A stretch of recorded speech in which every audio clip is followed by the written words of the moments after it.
And here we are again with Dr. Vella. So how do you become a ferret vet? A lot of hard work. I'm sure there's a lot of hard work.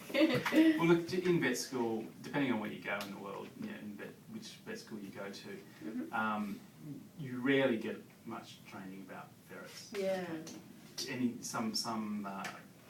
Some people get nothing at all, and some people might at least get how to anaesthetise a ferret, but a lot of schools just don't teach it. So basically, once you've graduated, once you've done your 4 or 5 years or 6 years in some cases, depending on which school you go to, you start becoming interested in seeing those animals, in particular ferrets. Then hopefully you'll start attracting them to your hospital, and by seeing them and practicing veterinary medicine with them, you will then learn.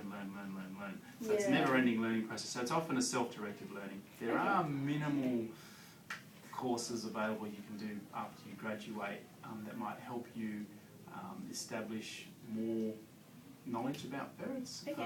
But a lot of that information is fairly thin on the ground, and you've got to travel to certain parts of the world to get it. So it's really about exposure to the animal, getting to see a lot of them as patients, building a good client relationship, and getting known out there for doing ferrets, and then eventually, there are now courses or accreditations that will recognise you as seeing these animals, and so fortunately, that's becoming it's gaining the level of accreditation it deserves, recognition it deserves. Definitely.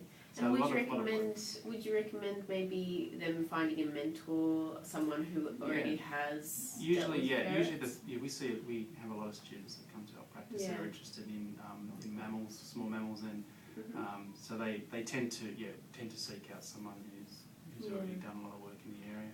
Okay, beautiful. Thank you very much. You're welcome.